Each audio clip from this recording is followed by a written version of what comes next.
사랑하는 주 예수교회 성도 여러분, 오늘은 12월 3일 화요일입니다. 또 12월에 하나님의 은혜가 시작되었습니다. 주님의 오심을 기억하며 다시 오심을 기다리는 대강절 기간입니다. 더욱 말씀으로 깨어 기도하며 또 2024년도에 유종의 미를 거둘 수 있기를 바랍니다. 오늘 찬송가는 새 찬송가 370장입니다. 주 안에 있는 나에게 함께 찬양하시겠습니다.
아멘. 오늘도 주님을 찬양하면서 할렐루야 주님과 동행하는 우리 모두 되기를 바랍니다.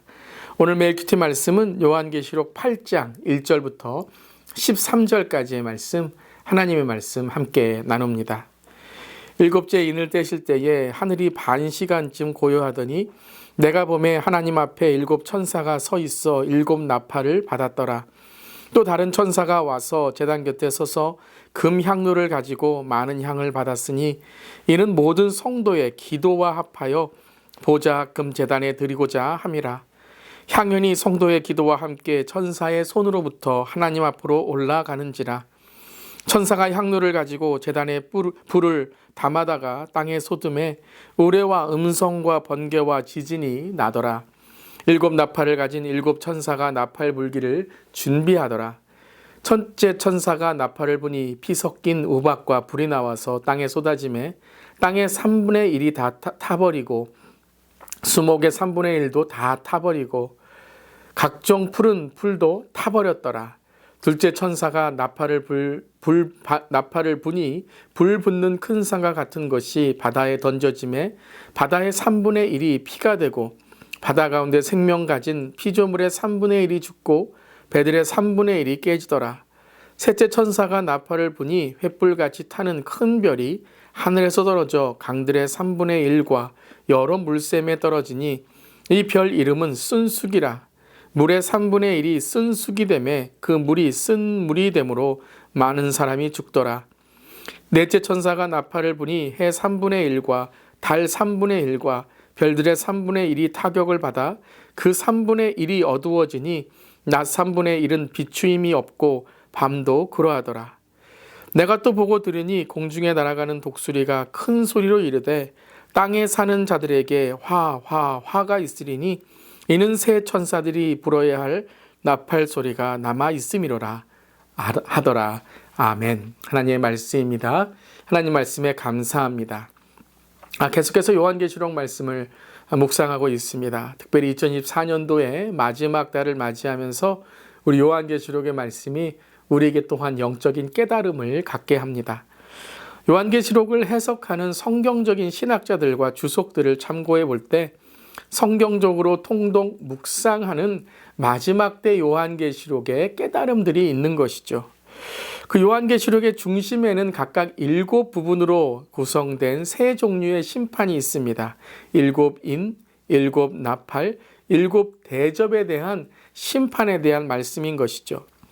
이것을 우리가 성경 전체로 보게 된다면 출애굽기에 하나님께서 애굽에 사로잡힌 자들을 자기의 백성들, 그 이스라엘 백성들을 구원하시기 위해서 애굽인들에게 재앙을 내리신 것처럼 요한계시록에서 사탄과 악을 심판하시는 바로 심판의 말씀이다라는 것이죠. 이 심판들은 여러 면에서 이 애굽의 전염병, 재앙과 유사한 점들을 볼 수가 있습니다. 다 피로 물들고 그리고 많은 재앙들이 있게 되는 것이죠. 자, 이것은 한마디로 심판을 뜻하는 것인데요. 개인의, 공동체의, 나라의 심판을 깨닫게 해주시는 것만이 아니라 인류 전체에 심판이 있다라는 것을 말씀하십니다.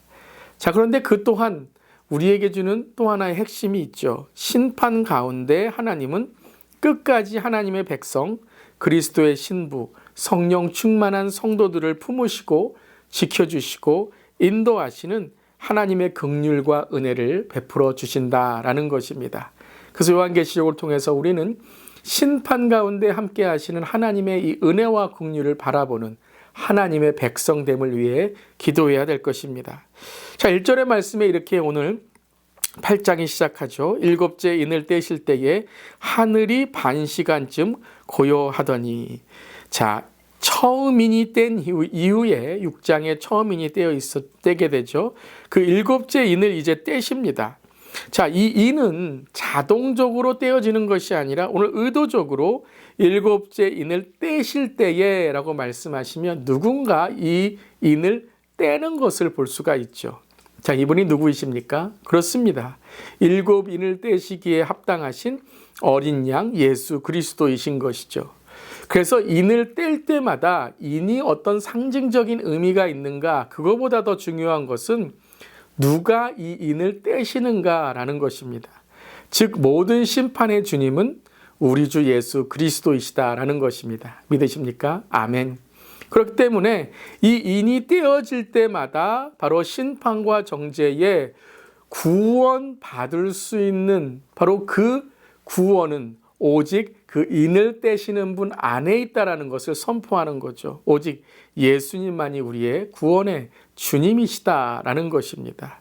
그러니까 이 인은 심판을 뜻하는 것이기도 하지만 이 인을 떼시는 분 안에 있는 자들은 주 안에 있는 자에게 바로 하나님의 은혜와 구원이 있다라는 것이죠. 우리 한번 댓글에 이렇게 고백하기를 바랍니다. 오직 예수님만이 구원자이십니다. 오직 예수님만이 구원자이십니다. 아멘. 근데 오늘 1절에 이 7인을 뗄 때에 하늘이 반 시간 정도 고요하다라고 오늘 선포하고 있죠. 자, 7인을 통해서 이제 심판이 임하게 되는데 고요함이라는 것은 단지 아무 소리도 없다라는 것이 아니라 숨죽이듯이 모든 것이 다 만물의 주관자이신 예수 그리스도께 집중한다라는 것이에요. 우리 가끔 어떤 영화를 볼 때 아주 중요한 장면이 시작하기 전에 갑자기 화면이 까매지면서 고요해지죠. 그러면서 빠바바밤 하면서 그 주인공이 나타나거나 어떤 일이 빵 터지게 되는 것입니다. 바로 그것입니다. 온 만물이 이제 주님 앞에 최종적으로 집결되고 집중하여 이제 역사의 종교를 선포하는 그 고요함 속에 하나님을 경외하고 하나님의 능력을 선포하게 될 것이다 라는 것입니다. 그리고 이제 7 천사가 서 있어 7 나팔을 받게 되는 것이죠. 최종 심판이 임하게 된다라는 것입니다. 그런데 오늘 이 장면에서 최종 심판에 바로 너무나도 감격적인 장면이 이어지는데요. 그것은 심판이 임할 것이다 라고 바로 어떠한 두려움과 공포, 어떤 심판에 대한 말씀을 시작하기 전에 오늘 이 3절과 4절에 이렇게 우리에게 전하고 있습니다. 함께 읽어볼까요? 또 다른 천사가 와서 재판 곁에 서서 금향로를 가지고 많은 향을 받았으니 이는 모든 성도의 기도와 합하여 보좌 앞 금제단에 드리고자 함이라. 향연이 성도의 기도와 함께 천사의 손으로부터 하나님 앞으로 올라가는지라. 아멘. 여기에 아주 중요한 요한계시록의 핵심 메시지가 있습니다. 요한계시록은 심판을 전하는 목적 이전에 하나님을 경외하고 두려워하는 자들에게 하나님이 지금 그 은혜의 구원의 자리로 초대하신다라는 것이죠. 그렇게 심판이 시작되기 전에 모든 성도에 무엇이 올려진다고요? 기도가 올려진다라는 거예요. 하나님의 보좌 앞 금제단에 바로 이 향연, 향기와 연기에 성도의 기도가 함께 하나님 앞에 올려진다라는 것이죠. 그렇습니다, 여러분. 우리의 기도는 하나님께 올려지는 것입니다. 절대 우리의 기도는 사라지거나 땅에 떨어지지 않습니다. 우리의 모든 기도는 바로 하나님께 올려지는 바로 이 제사가 되는 것이죠. 그런데 언제 올려진다고요? 하나님의 때라는 것입니다. 즉 마지막 때에 이 모든 것들이 하나님께 올려지는데 어떤 기도는 응급처치처럼 바로 응답되는 것이 있는가 하면 또 오늘 말씀처럼 마지막 때의 모든 기도가 하나님께 올려지는 바로 이 하나님의 은혜가 있다라는 것입니다. 자, 그러면 이 하나님께 올려지는 기도는 어떻게 올려지게 될까요? 오늘 향연이라는 것이 바로 향기로운 제물을 태워 바치는 것입니다. 그래서 향이 있고 연기가 있는 것이죠. 기도는 바로 제사의 한 형태라는 것입니다. 다윗도 시편에서 나의 기도가 주의 앞에 분향한 같이 되었다라고 고백하였죠. 여러분, 우리의 기도는 하나님께 드려지는 제사인 것입니다. 단순히 말만 반복하고 입술만 움직이는 육적인 기도가 아니라 하나님께 드려지는 우리의 제사인 것입니다. 내가 원하는 것만 간구하는 지식적인 혼적인 기도가 아니라 영적으로 향기로운 제사가 되어 성소와 지성소, 그 지성소와 성소로 들어가는 하나님의 놀라운 은혜를 경험해야 된다는 것입니다.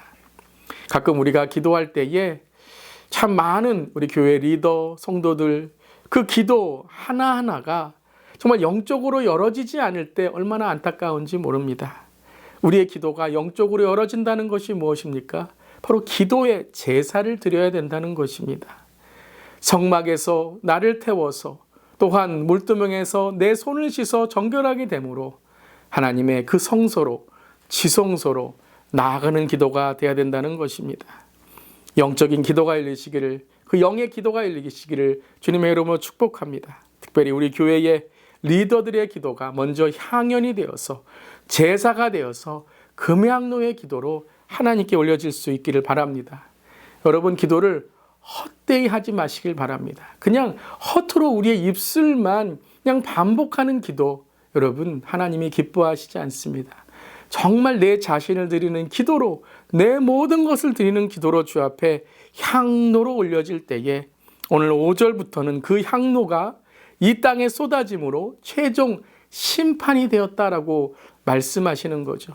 즉 우리가 하나님께 기도한 모든 것들이, 그 간구가 이 땅에 하나님의 임재의 선포로 쏟아지게 될 것이다 라는 것입니다. 사랑하는 성도 여러분, 우리의 기도는 하나도 사라지지 않습니다. 모두 하나님께서 응답해 주시는 것입니다. 마지막 때에 성도와 교회가 해야 할 일이 무엇일까요? 그렇습니다. 기도입니다.